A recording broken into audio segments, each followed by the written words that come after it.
Hello, everyone. This is my Teach the Article video for society, the state, and abortion in East Germany. Of course, another very cheery topic for our sexual and violence class. So this article starts off. I was looking at some of the arguments that happen throughout the article. It was kind of a difficult article to read, actually. It's kind of a lot going on. It's all over the place. But the first thing that the author wants to talk about is the characteristics of communist rule and the link to rapid social change.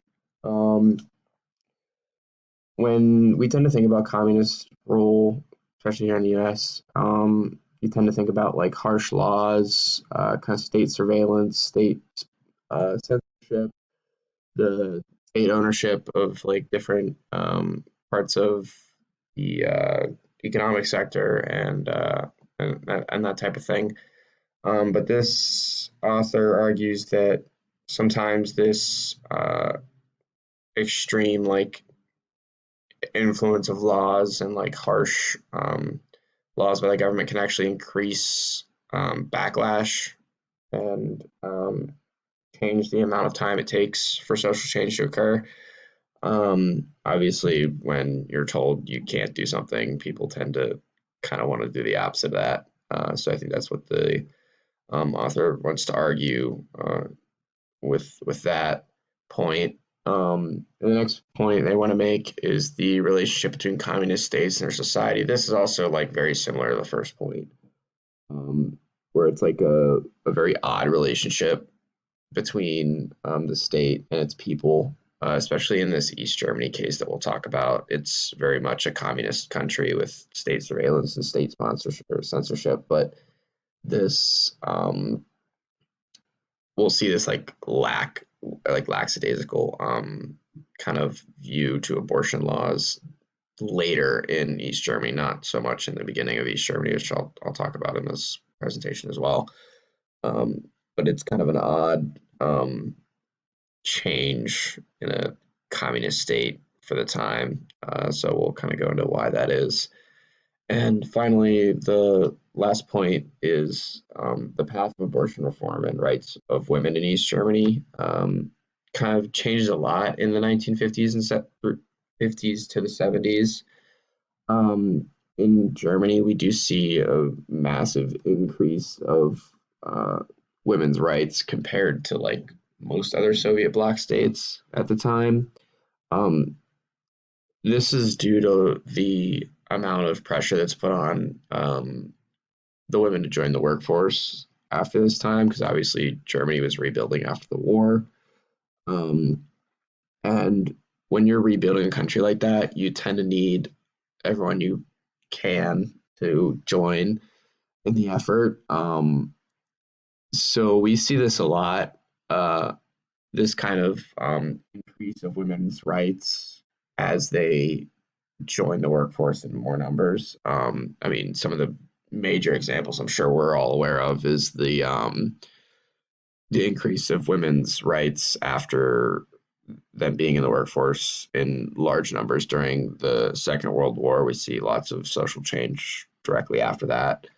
And also the current climate of like women joining the workforce in large numbers and their fight for equal pay and equal representation is something we see a lot of this that is due to the amount of women representation. So this is the beginning of abortion laws in East Germany. This is Article 11. It's part of the law for the protection of mother and child and the rights of women. This legislation was passed by the Soviets that were in control of East Germany right after the war. This legislation was created in order to promote like social welfare programs that are common in communist states. Such as like social welfare programs, child allowances, special health care centers, and pregnancy leave, all of which are very like modern, forward thinking for that time. But there's also a problem with Article 11. The conditions for abortion under Article 11 were quite different. Um, you could only have one if there was a serious health condition that would endanger the life of the mother. Um, this is quite different um, compared to what we see like directly after the war. So this Article 11 passes in 1948, but like right after the war in 1945, we see some other um, laws uh, like regarding to abortion, which I'll go over in a little bit. So yeah, this was obviously a problem for some people. Trade unions, especially a lot of trade unions that had a lot of women in them, spoke out against these laws.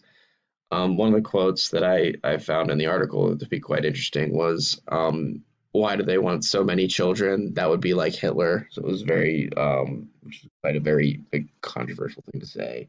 And at that time, comparing people to Hitler would have been a big deal, especially right in Germany right after the war.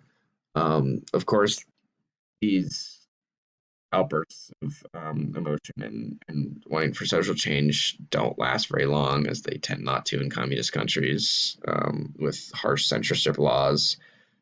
So these calls would be wait would for changes in abortion laws would have to wait until 1972, which is where we see the change in laws for on abortion. The German Democratic Republic is the name for East Germany, the official name. And they would end up legalizing abortion in 1972. The conditions for this were that abortion was available for women until about 12 weeks of pregnancy for any reason. However, you could also get exemptions for other health issues for like the mother if like warrant an abortion later in the pregnancy process. Um, and this is a pretty massive like reversal kind of there's four changes in this basically. So Nazi Germany obviously had pretty strict laws on abortions. As they had most strict laws on anything. However, directly after the war, there was a kind of period of lax laws due to in regards to abortion. This was due to the massive amount of rape that occurred right after the war and during the war. The Soviets wanted people to be able to get rid of these children,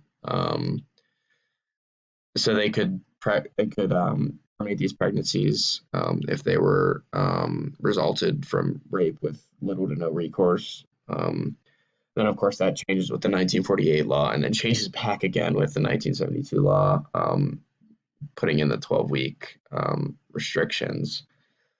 And kind of finally, this is the legacy of abortion laws in Germany. This is very similar to kind of what these laws are now. However, there is still some restrictions in modern day Germany that kind of roll over from these abortion laws in the 70s. One of them being in cases not involving rape, this, pregnancy conflict counseling is required at least 3 days before the abortion can occur. So you have to actually go to a state approved center and get counseling about the abortion process before these abortions can actually occur. Of course, this could be a barrier for some people who don't want to go through that. So that's kind of one of the legacies that we see that still kind of carry on to today. Um, these abortion laws from the 1950s, 1970s in East Germany, we still see today. And finally, my discussion question is something that I was like thinking about when I was actually going through the article. Is it didn't really give a clear answer, so we're kind of just got to workshop this. Is how social change, such as like these changes in abortion laws, occur in countries with little to no public sphere due to like massive amounts of censorship that we see in like communist Soviet bloc states. Uh, I couldn't really find too much about it. about like whether there were big like public movements for it or if it kind of just changed that way because a bunch of people voted on it. Um, so yeah, I figured that would be a good discussion for us on Tuesday. Thank you.